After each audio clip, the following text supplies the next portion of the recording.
23 मार्च को हर साल पाकिस्तान में पाकिस्तान दिवस मनाया जाता है। खुशियों के गीत गाए जाते हैं, इसलिए वहाँ पर अलग अलग जगहों पर कार्यक्रम होते हैं। ठीक ऐसा ही कार्यक्रम मनाया जा रहा था इंडिया के अंदर दिल्ली में, और दिल्ली के अंदर वहाँ पर जो पाकिस्तान का दूतावास था वहाँ पर, और ये तारीख थी 23 मार्च 2024। इस कार्यक्रम में शामिल होने के लिए बहुत सारे ऑफिसर को इन्विटेशन कार्ड दिया गया था। अब चाहे वो भारत के ऑफिसर हो या फिर अलग अलग देशों के जो दूतावास बने हुए थे उनके ऑफिसर हो, ऐसे ही एक कार्ड जाता है हरियाणा प्रदेश के हिसार के रहने वाली एक साधारण सी लड़की को। वो साधारण सी लड़की जब आती है तो जिस जगह पर वीडियो बनाना बहुत ज़्यादा प्रतिबंधित था, वहाँ पर कार्रवाई हो सकती है, वो लड़की आराम से वहाँ पर वीडियो बनाती है और वीडियो बनाने के बाद 30 मार्च 2025 को अपने सोशल मीडिया पर अपलोड कर देती है। उसमें खासकर ये दिखाया जाता है कि जब वो मेन गेट पर पहुंचती है तो उसका वेलकम करने के लिए पाकिस्तान एम्बेसी का एक अधिकारी जिसका नाम दानिश उर्फ एहसानुर रहीम होता है, वो आता है और उसका वेलकम करके उसको अंदर लेकर के जाता है और बाकायदा अधिकारियों से मुलाकात भी करवाता है। एक साधारण से दिखने वाली लड़की जिसके पास ना कोई मीडिया से रिलेटेड कोई कार्ड था और ना ही कोई नौकरी कर रही होती, वो कुछ नहीं कर रही थी, लेकिन उसको बड़ी ही इज्जत और एहतराम के साथ वहाँ पर बुलाया जाता है और उसको फिर लोगों से, ऑफिसर से उसकी मुलाकात भी कराई जाती है। और दूतावास का एक कर्मचारी था, वही ये सब कर रहा था। न केवल 2024 में ये दावत होती है बल्कि 2025 आता है तो उसने 2025 की वो तारीख होती है 22 मार्च, उसने फिर से एक वीडियो अपलोड किया था और उस वीडियो में दिखाया गया था कि इफ्तार पार्टी में भी उसको बुलाया गया था। 2024 में इफ्तार पार्टी प्लस पाकिस्तान दिवस के रूप में वो कार्यक्रम आयोजित किया गया था। आज की इस कहानी के माध्यम से यही जानने की कोशिश करते हैं कि आखिरकार वो लड़की कौन थी, क्यों पकड़ी गई, उसके पीछे असली वजह क्या थी, भारत की जो एजेंसियाँ थी वो उसके पीछे किस बात पर लगी थी। आज की इस कहानी के माध्यम से यही जानने की और यही समझने की कोशिश करते हैं। नमस्कार, स्वागत है आपका हमारे चैनल पर।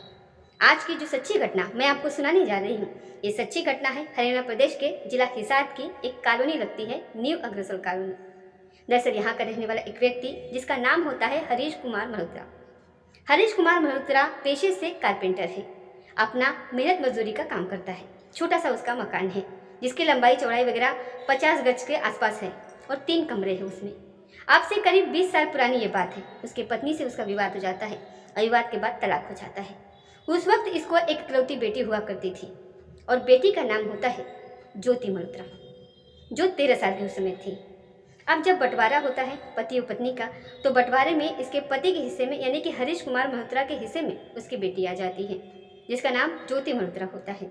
वो बड़ी होती है, पढ़ाई वगैरह करती है और उसके बाद उसने हिसार के AFCJ वहाँ से BA कर लिया और उसके बाद MA कर लिया और यहाँ से फिर वो दिल्ली की तरफ रुख करती है और दिल्ली में वो नौकरी किया करती थी PG में रह करके। और फिर नौकरी करते हुए साथ ही अपना कहीं पढ़ाने का भी मौका मिला तो पढ़ाने का भी काम करती थी। लेकिन साल 2020 की ये बात है, जब कोरोना काल चल रहा था तो बहुत बड़ी संख्या में अलग अलग फैक्ट्रियों में ऐसी छटनी चल रही थी कि अपने अपने कर्मचारियों को लोग निकाल रहे थे और ज्योति मल्होत्रा के यहाँ नंबर भी आ जाता है, उसको भी नौकरी से निकाल दिया जाता है। अब ज्योति मल्होत्रा वापस अपने हिसार पहुँच जाती है, उसके पास करने के लिए कुछ नहीं था, तो ऐसी स्थिति में उसने अपने घर बैठे बैठे वीडियो बनाना शुरू कर दिया और वीडियो बनाने के लिए उसने अपने चैनल का नाम रखा ट्रैवल विथ जो। ज्योति मल्होत्रा ने अपने वीडियो चैनल का नाम रखा था, उसमें उसने यूट्यूब पर भी, इंस्टाग्राम पर भी, साथ ही फेसबुक पर भी इस तरीके से अपना वीडियो बनाना स्टार्ट कर दिया। बनाती थी और डालती थी। इसी तरीके से करते करते उसका नाम आगे बढ़ रहा था, उसके फॉलोअर्स बढ़ रहे थे, उसका काम करने का तरीका भी बदल रहा था और उसको अलग अलग जगह जाने उसको पसंद था। उसने पहला जो वीडियो डाला था 2019 की ये बात है, हालांकि उस वक्त उसका चैनल उतना नहीं चल रहा था, जैसे मनाली का पहला वीडियो था। और उसके बाद जब नौकरी जाती है तो फुल फ्लैट इसने इसी में काम करना शुरू कर दिया था। अगर हम बात करें 17 अप्रैल 2024 की, तो इससे 1 महीने का टूर मिला था पाकिस्तान में घूमने के लिए।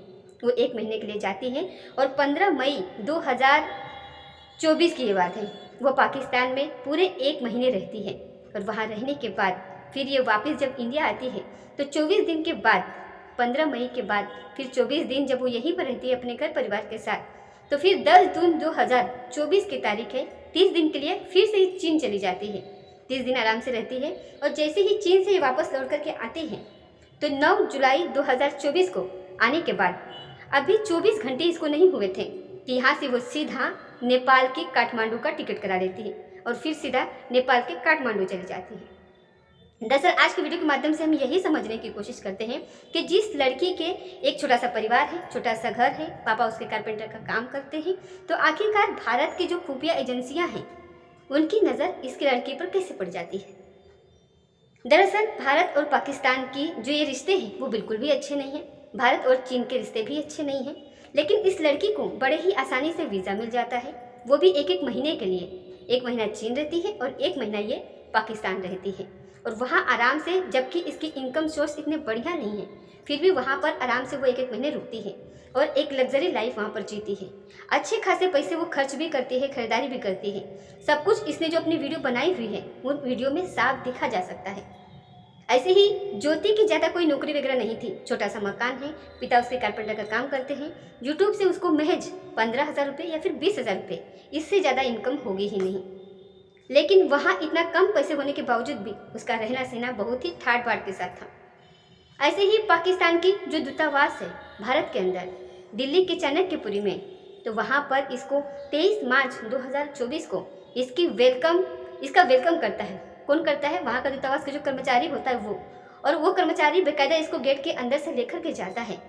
उस दिन न केवल इफ्तार पार्टी का आयोजन किया गया था, बल्कि पाकिस्तान दिवस भी मनाया गया था, जिसमें अलग अलग देशों के दूतावास के बड़े बड़े अधिकारी ऑफिसर वहाँ पर मौजूद थे। इंडिया के भी बड़े बड़े ऑफिसर वहाँ पर मौजूद थे, और एक साधारण से दिखने वाली इस लड़की को वहाँ पर बुलाया जाता है और उसका ऐसे स्वागत किया जाता है जैसे कि ये बहुत बड़ी अधिकारी हो। ये जो इसका वेलकम करता है, इसका नाम अफगानिस उस बेगम होता है, जो भारत सरकार ने इसको भारत छोड़ने का आदेश कर दिया था 13 मई 2025 को, जब कश्मीर के पहलगाम के वैसन घाटी में आतंकवादी जो घटना हुई थी, जो सैलानी जो होते हैं, जो टूरिस्ट होते हैं, इन पर जो 3 आतंकवादियों ने लगभग 25 हिंदू टूरिस्ट को चुन चुन करके उसकी हत्या करी थी, उनके सर में गोलियां मारी थी, और ये बोला गया था कि जाकर के मोदी से कह देना कि ये सब हुआ है, हमने किया है। उसके बाद फिर भारत और पाकिस्तान के रिश्ते आपस में इतने बिगड़ जाते हैं, बहुत ज़्यादा बिगड़ जाते हैं, और युद्ध की स्थिति पैदा हो जाती है। और 7 मई 2025 की रात को भारत ने स्ट्राइक किया। स्ट्राइक करने के बाद पाकिस्तान के 9 अलग अलग ठिकानों पर, वहाँ पर जहाँ पर आतंकवादी के प्रशिक्षण दिए जाती है, ट्रेनिंग दी जाती है, वहाँ पर आतंकवादियों के उन ठिकानों को नस्तानाबूद करने का पूरा प्रोग्राम किया गया था। और इसी के साथ साथ 13 मई 2025 को जो भारत के अंदर जो पाकिस्तान का दूतावास था, वहाँ का रहने वाला कर्मचारी दानिश उर्फ एहसान उर्फ रहीम, इसके लिए साफ आदेश कर दिया जाता है कि जितने जल्दी हो सके उतना जल्दी भारत छोड़ दो। इसको नॉन ग्रेटा घोषित किया जाता है यहाँ पर कि आप यहाँ पर, भारत सरकार ने आपको यहाँ से एकदम से निकाल दिया है, आप जितनी जल्दी हो सके उतनी जल्दी यहाँ से निकल जाओ। अब इस व्यक्ति के, इस ऑफिसर के जो संपर्क में थे वो बहुत सारे लोग होते हैं, वो उनसे बातचीत करते हैं, बड़ी देर तक बातचीत होती है। तो उनके बारे में खुफिया एजेंसी ये पता निकालने में लगी हुई थी कि आखिरकार वो कौन है और क्या है। तो जो उसकी गतिविधियाँ थी, पहलगाम में जो आतंकवादी हमला हुआ था, उसमें ऐसा दावा किया जा रहा था, ऐसा बताया जा रहा था, मीडिया रिपोर्ट भी कहती है कि कहीं ना कहीं दानिश और एहसान और रहीम, इसका भी कहीं ना कहीं कोई ना कोई संदिग्ध भूमिका इसमें है, इसलिए वो भी जांच के घेरे में आ जाता है। और भारत की जो एजेंसियां थी जांच पड़ताल में जुट जाती हैं, और ऐसे ही इस ज्योति मल्होत्रा का नाम भी सामने आता है।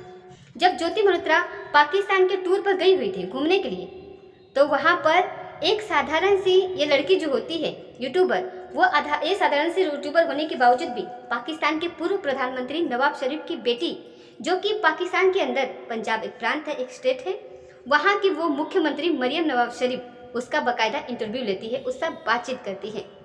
जबकि ऐसे लोगों से मिलना, मंत्रियों से मिलना, मुख्यमंत्री से मिलना किसी साधारण व्यक्ति की बस की बात नहीं है, लेकिन ये आराम से मिलती है। अब ये खुफिया एजेंसियों को जब इस लड़की पर, ज्योति मल्होत्रा पर नज़र पड़ती है, तो उसके बारे में जब जानकारी जुटाने की कोशिश की जाती है, तो पता चलता है कि ये पाकिस्तान के कई लोगों से बातचीत करती थी। अब चाहे वो स्नैपचैट हो, व्हाट्सएप हो, या फिर किसी अन्य माध्यम से, ऐसी चीज़ें जहाँ से रिकॉर्ड मिलना आसान नहीं है, लेकिन खुफिया एजेंसी के लिए ये सब बहुत मामूली सी चीज़ें होती हैं। अब इसके बारे में जब जानकारी जुटाना शुरू कर दिया, तो भारत की जो एजेंसियाँ थी, वो हरियाणा पुलिस ने उनसे संपर्क साधा और कहा कि आपके जो हरियाणा की जो हिसार का जो लगने वाली जगह है, वहाँ की रहने वाली एक लड़की है ज्योति मल्होत्रा, दरअसल उसके बारे में कुछ जानकारी जुटाने की कोशिश करो, उसके बारे में देखो कहीं कुछ ऐसा तो नहीं है। फिर डीएसपी जितेंद्र कुमार के नेतृत्व में एक टीम बनाई जाती है और इस लड़की को पूछताछ के लिए बुलाया जाता है। पूछताछ के लिए बुलाने के बाद इससे बातचीत की जाती है। शुरुआत में लगता है कि ऐसी कोई बात नहीं, लेकिन जब फिर से जांच की जाती है तो आखिरकार 15 मई 2025 को इस लड़की को हिरासत में लिया जाता है और बाकायदा कोर्ट से 5 दिन का रिमांड लिया जाता है। अब इसके चाचा हो या फिर इसके पिता हो या फिर खुद ज्योति मल्होत्रा हो, इनका मोबाइल भी कब्जे में ले लिया जाता है, साथ ही लैपटॉप भी कब्जे में ले लिया जाता है। अब जब इनकी गहनता से जांच पड़ताल की जाती है तब ये कुछ सुराग ऐसे मिलते हैं ज्योति मल्होत्रा के खिलाफ, जिसके लिए अभी हालांकि पुलिस ने कुछ साफ तौर पर बोलना से तो इनकार कर दिया है कि क्या क्या ऐसी चीज़ें हैं, लेकिन उन्होंने ये ज़रूर कहा है कि कुछ ऐसी जानकारियाँ उसके अंदर मिली हैं जिसको भविष्य में इसका खुलासा किया जाएगा और इस लड़की की अभी जांच पड़ताल चल रही है। दरअसल इस लड़की ने 2023 में वीज़ा के लिए पाकिस्तान जाने के लिए अप्लाई किया था। एक दिन उसमें ऐसा भी बताया जाता है कि एक टूर ऐसा भी होता है कि सुबह से जाकर के शाम को एक करतार साहब है वहाँ के दर्शन करने के लिए टूरिस्ट जा सकते हैं, यानी कि सुबह जाकर के शाम को वापस आ सकते हैं, उसको किसी वीज़ा की ज़रूरत नहीं पड़ती। ज्योति मल्होत्रा जो होती है वो एक यूट्यूबर के साथ वहाँ पर गई हुई थी सुबह शाम तक, लेकिन जब ये जाती है तो वहाँ पर ऐसा वो बयान करती है जैसे कि पाकिस्तान बिल्कुल दूध का धुला हुआ है, वहाँ कोई कमी नहीं है, वहाँ के लोग बहुत अच्छे हैं। इसने तारीफ के इतने पुल बांध दिए बहुत ज़्यादा।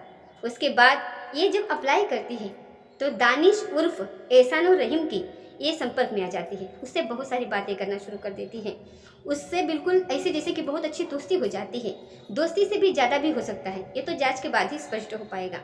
लेकिन दानिश ने एक अली अवाद नाम के व्यक्ति होता है जो कि पाकिस्तान का रहने वाला होता है, उससे इसकी मुलाकात करवाता है। जबकि पाकिस्तान जब ये लड़की पहुँचती है तो अली अवाम ये ऐसा मीडिया रिपोर्ट में आता है कि अब इस लड़की जुला मल्होत्रा के रहने का, खाने का, पीने का, घूमने का सब इंतज़ाम सब कुछ वो करता है। जहाँ पर लोग मोबाइल नहीं निकाल सकते, ऐसी बड़ी बड़ी प्रतिबंधित जगह होती हैं। यदि आप दिल्ली के चांदपुरी जाएंगे तो वहाँ पर अलग अलग देशों के दूतावास बने हुए थे, वहाँ साफ लिखा हुआ होता है कि फ़ोटोग्राफ्स लेना, वीडियो बनाना बिल्कुल प्रतिबंधित है। ये ऐसी जगह पर जाती है और वीडियो बनाती है और कोई इसे ना रोकता है ना टोकता है और ना कुछ होता है, ना कोई इसे डांटता है, आराम से अपना काम करती रहती है। और पाकिस्तान के कुछ ऐसे हिस्सों में चली जाती है जहाँ पर वीडियो बनाती है, वो ब्लॉगिंग कर रही होती है और ब्लॉगिंग करते करते इसी की जान पहचान जो अली अहवान है वो मुलाकात करवाता है पाकिस्तान के खुफिया एजेंसी का एक अधिकारी होता है जिसका नाम शाकिर होता है, शाकिर राना शहबाज होता है, जो दोनों के दोनों पाकिस्तान के एजेंट बताए जा रहे हैं। इसमें ये जो राना शहबाज है उसका जो इसने अपना नंबर था वो अपने मोबाइल के अंदर जो नंबर सेव किया था वो जट रंधावा के नाम से सेव कर रखा था। बड़ी ही अजीब सी बात है। पुलिस के पीछे यही वजह बताई जाती है, ऐसा पुलिस की जांच में भी आता है कि जट रंधावा उसने जो नाम लिखा हुआ है ताकि कोई शक न कर सके। राना शहबाज अगर उसका असली नाम लिखती, पाकिस्तान लिखती तो शायद कोई इतना शक नहीं करता, लेकिन उसका असली नाम ना लिख करके दूसरा नाम। अब ये जब वहाँ पाकिस्तान घूम करके आती है तो घूमने के बाद यहाँ भारत से ये जानकारियाँ देना शुरू कर देती है।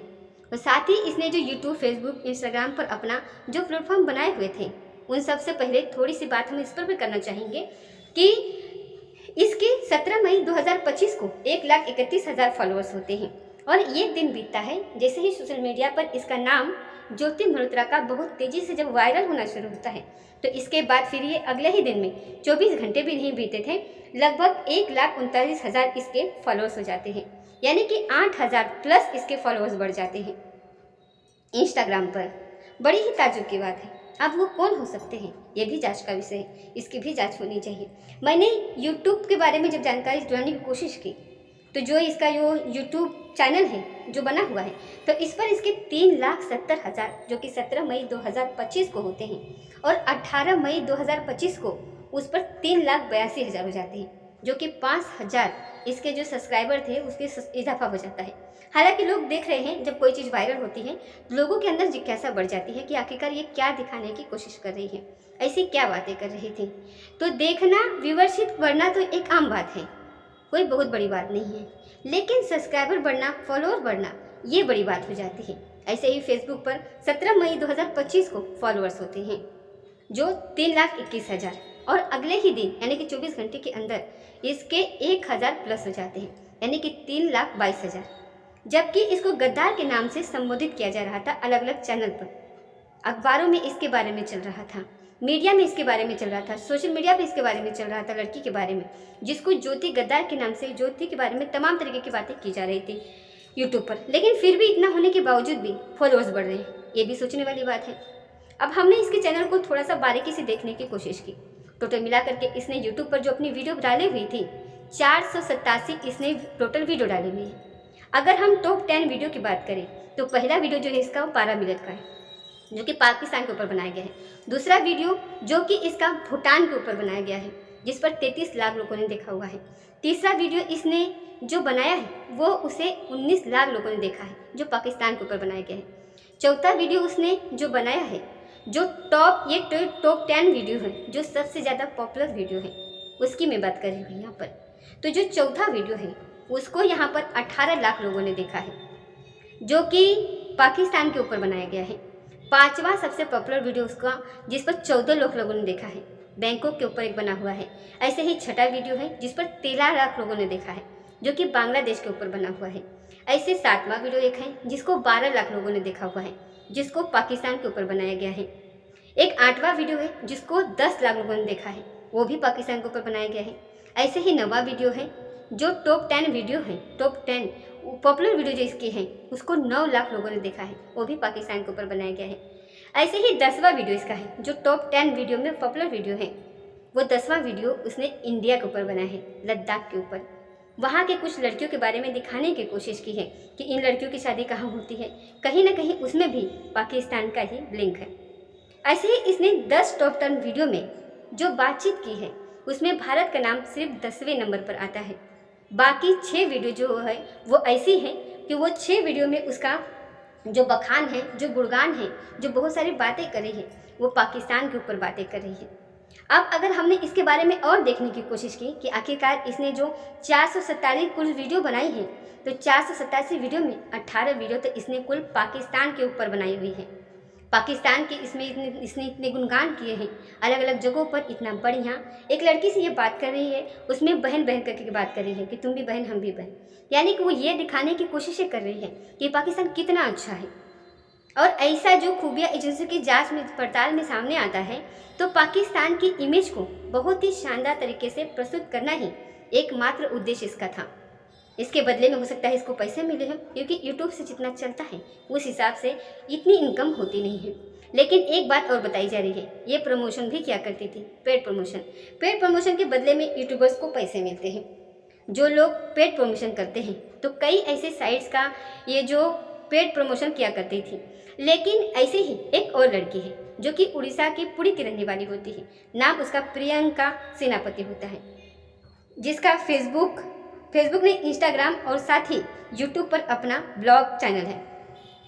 वो भी पाकिस्तान की यात्रा करने के लिए गई हुई थी। सितंबर 2024 में ज्योति और प्रियंका आपस में दोस्ती कर लेती है, मिलती है।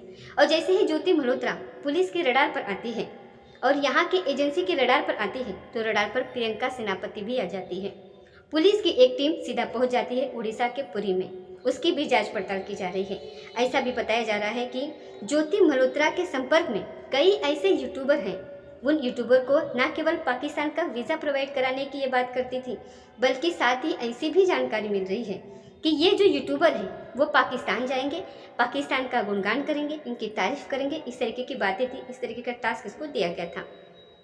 और इसीलिए पुलिस ने इसीलिए खुफिया एजेंसी की जांच के बाद 6 कम से कम ऐसे लोग हैं जिनको ये हरियाणा के हो या फिर कहीं और के हो, उनको चिन्हित किया गया है। जिनको देवेंद्र सिंह ढिल्लो है, अरमान है, इस तरीके के 6-7 लोग हैं जो पकड़े गए हैं, जो जासूसी करते हुए के इनके आरोप लगे हुए हैं।